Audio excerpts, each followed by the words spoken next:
Now, from WYDC TV, this is Big Fox News at 10.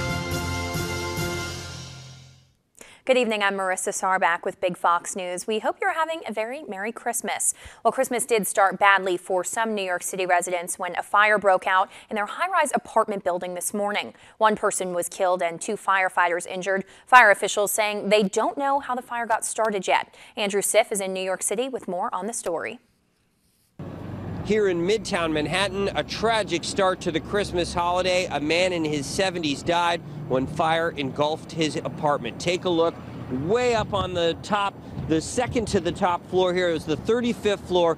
Fire absolutely spread through that apartment, and firefighters, nearly 200 of them, responding to the scene. Now, the fire was already beyond control by the time we got here. The fire was blowing out the windows and it was whipping around. You could see flames and smoke from blocks around. Firefighters and the fire chief describing for us some of the challenges firefighters faced. Well, when you have a wind-driven fire like that, it creates a much more dangerous and difficult operation for our members to get into that hallway with the heat and fire conditions that they're facing.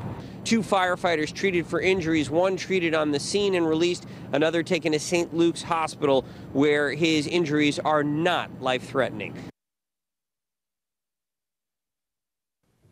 New York fire officials say the fire is still under investigation.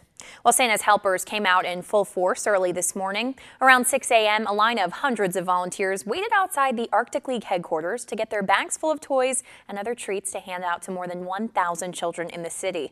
Now, some of these people even spent the night. They say bringing smiles to the children's faces when they arrive with their gifts is the best gift ever.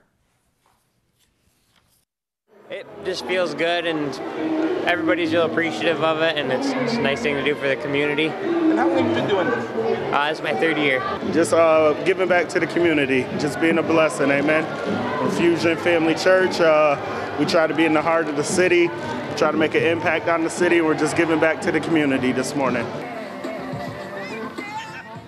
The Arctic League raised more than $120,000 this year, and they used all that money to buy presents for kids. Definitely a great cause. All right, Chief Meteorologist Chris Summers will be back with his full forecast coming up next.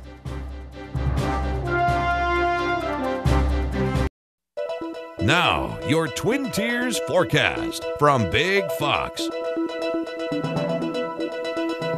And welcome back, everyone. A good Christmas day to us. We did see a lot of cold temperatures. The winds picked up here late this afternoon and had some snow across the area as well. Several inches of accumulation across much of the Twin Tiers. And it looks like it only gets colder from here as we head through the next couple of days. Let's take a look at our Tuesday forecast. Temperature-wise, that's your upper line here, the temperature throughout the day. Probably looking for a high of about 23 for your Tuesday afternoon. But look at those wind chills. Single-digit wind chills across much of the area. And not really a lot of sunshine either, partly to mostly sunny skies in the forecast as we head through our Tuesday. And looking like it only goes downhill from here, temperature-wise, probably looking at teens for highs as we head into the middle part of our work week. What can we expect to see then? Mostly cloudy skies, breezy and cold for your Tuesday. As we head to Wednesday, still cold, and actually even a little bit colder than we're going to see on Tuesday. Probably highs in the upper teens. And frigid weather is really in the forecast for the rest of 2017. May throw a few flurries in there from time to time as well. We're looking at some very cold weather here the next several days. Now, we got our eyes on the end of the work week, though, as the next storm system comes in. This will be a late week storm, again, bringing some very likely snowfall back into our area by about Friday or Saturday with a lot of colder temperatures as well. Looks like most of the mix will stay down to our south, though, as our temperatures are going to be well below freezing, and throw a little wind in that with that, and that means we're going to see those temperatures not only feeling colder, but actually going to be colder across our area. For tonight, 13 degrees then as we head into the overnight hours of tonight. Partly cloudy skies, again colder, west-southwest winds at about 12 miles per hour. Taking a look at our 7-day forecast, nothing but cold in the 7-day forecast. Here it is, 20 degrees the high on Wednesday, 17 the high temperature on your Thursday, and then even with a little bit of a wind out there, which we're not expecting a big wind, but a little wind could actually put those wind chills into the single digits pretty likely as we get to the end of the work week. We'll see partly sunny skies on Friday, 23. Here comes that chance for some snow late Saturday into early Sunday.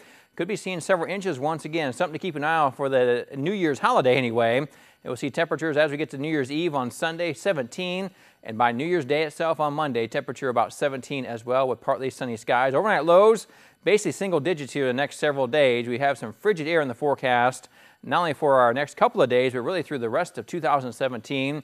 You know, as you get ready for 2018 as well, just some cold temperatures out there. Luckily, not a big chance of snow around here. May see a few flurries from time to time, but the best chance really comes by the time we get late Friday into Saturday with that next system. Just got to keep an eye on that system, how it develops here the next couple of days, and see if we do get some snow for our new year. All right, thanks, Chris. Thanks so much for joining us on Big Fox News. Have a great evening, and again, Merry Christmas.